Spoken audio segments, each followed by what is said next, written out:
Hey, I want to take you on a quick casual tour of the garden today. There's so much going on. I don't have time for a lengthy tour, but I just wanted to show you all the progress that has been going on the last couple of weeks since my last garden tour.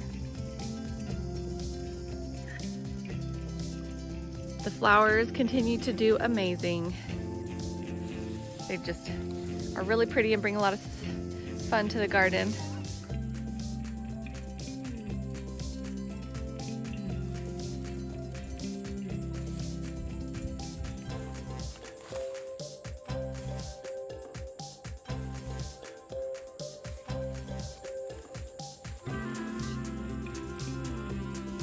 The tomatoes are doing well. They're growing all over the place. The cherry tomatoes are starting to die back. They're starting to have blight, but we're still waiting on the biggest tomatoes to start coloring.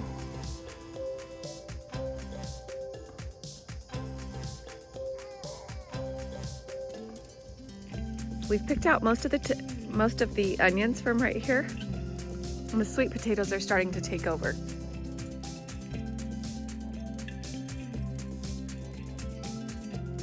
Collards looks terrible. I've started pulling leaves and throwing them to the chickens because they just have a lot of bugs in them. The bell peppers have been disappointing. They put on a bunch of flowers a few weeks ago and none of the flowers really set. So it must just be too hot for them. The hot peach peppers though have started to color. So we'll be making some peach salsa, hot pepper sauce with those. The beans have been going strong. I'm starting to let a few pods go on some of the plants so that I can collect seed for next year. These are the Chinese red noodle beans.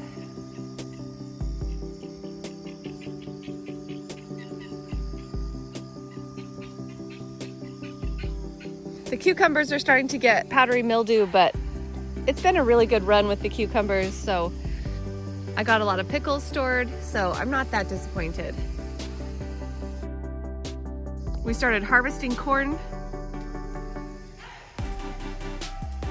2 days ago.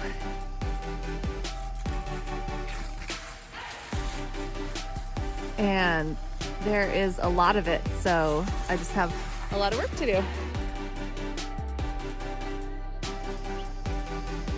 Sunflowers are starting to bloom around the garden.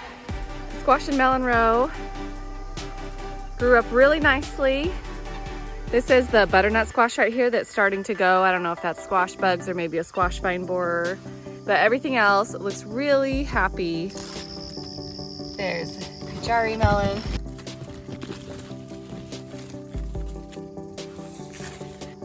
I've got socks on the melons to try and keep bugs off of them. The potatoes are still growing, so we're gonna leave them in the ground. We've got a whole bunch of butternut squash, which is just great because we just planted the one plant.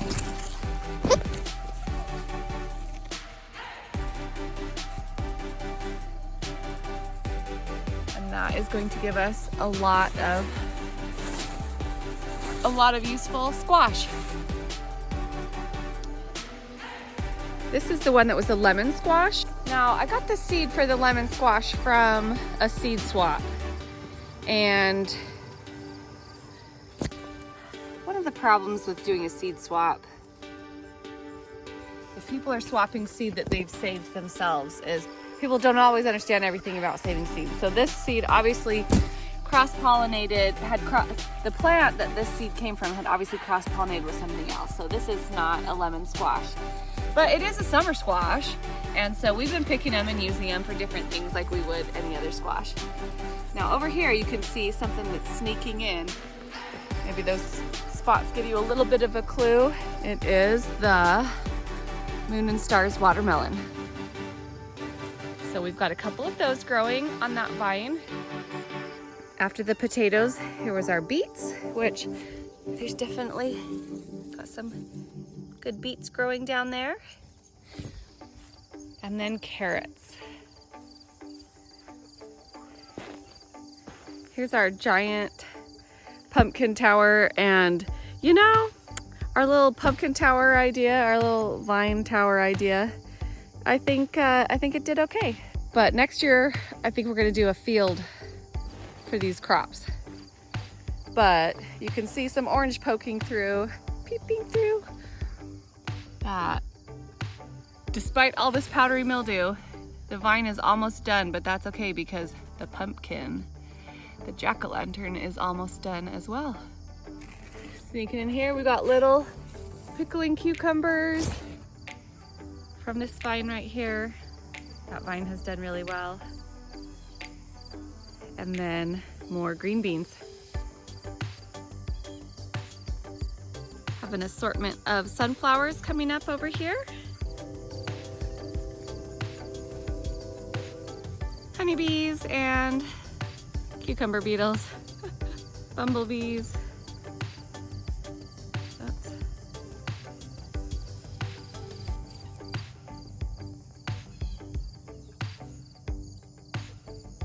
I think these ones, I'm trying to remember, they're like evening sunflowers or something.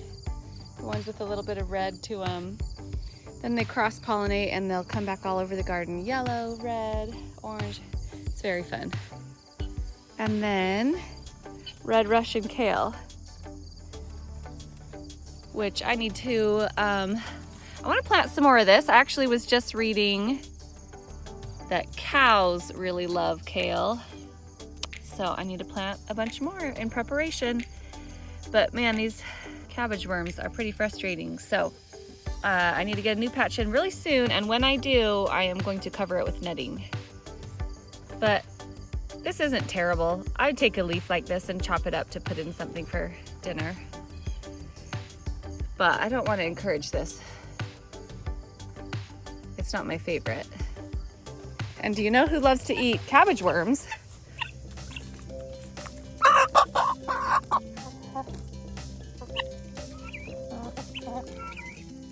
Sorry, that's all for now.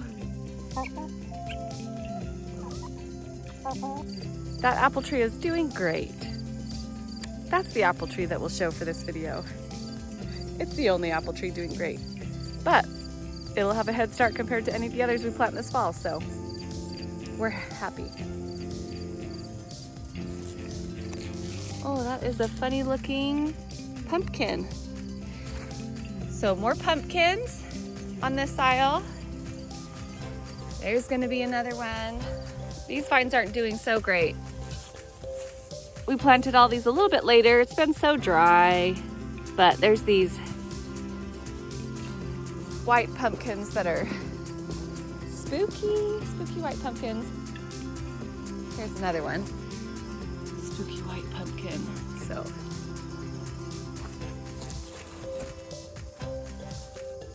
those are fun. And then I have a couple of patty pans growing. That is probably ready. That's ready to pick today. Look at that. Here's a second row of corn. Oh, look at that. It's starting to tassel out the top. Fall broccoli's doing okay. More carrots, beets, arugula, and fall peas.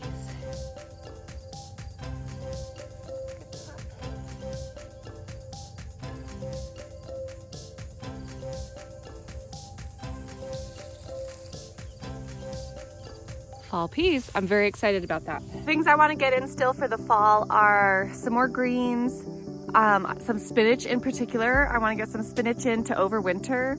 I think spinach would overwinter fine here. And I need to start planting radishes, and I bought some turnip seeds too. We'll get some more of those things in the ground for our winter garden. So there's the garden tour for today. We are really pleased with it. We've just been harvesting for the last couple of weeks, and it's like, this is what it's all about. This is the whole reason for doing it. So it is very exciting time in the garden right now.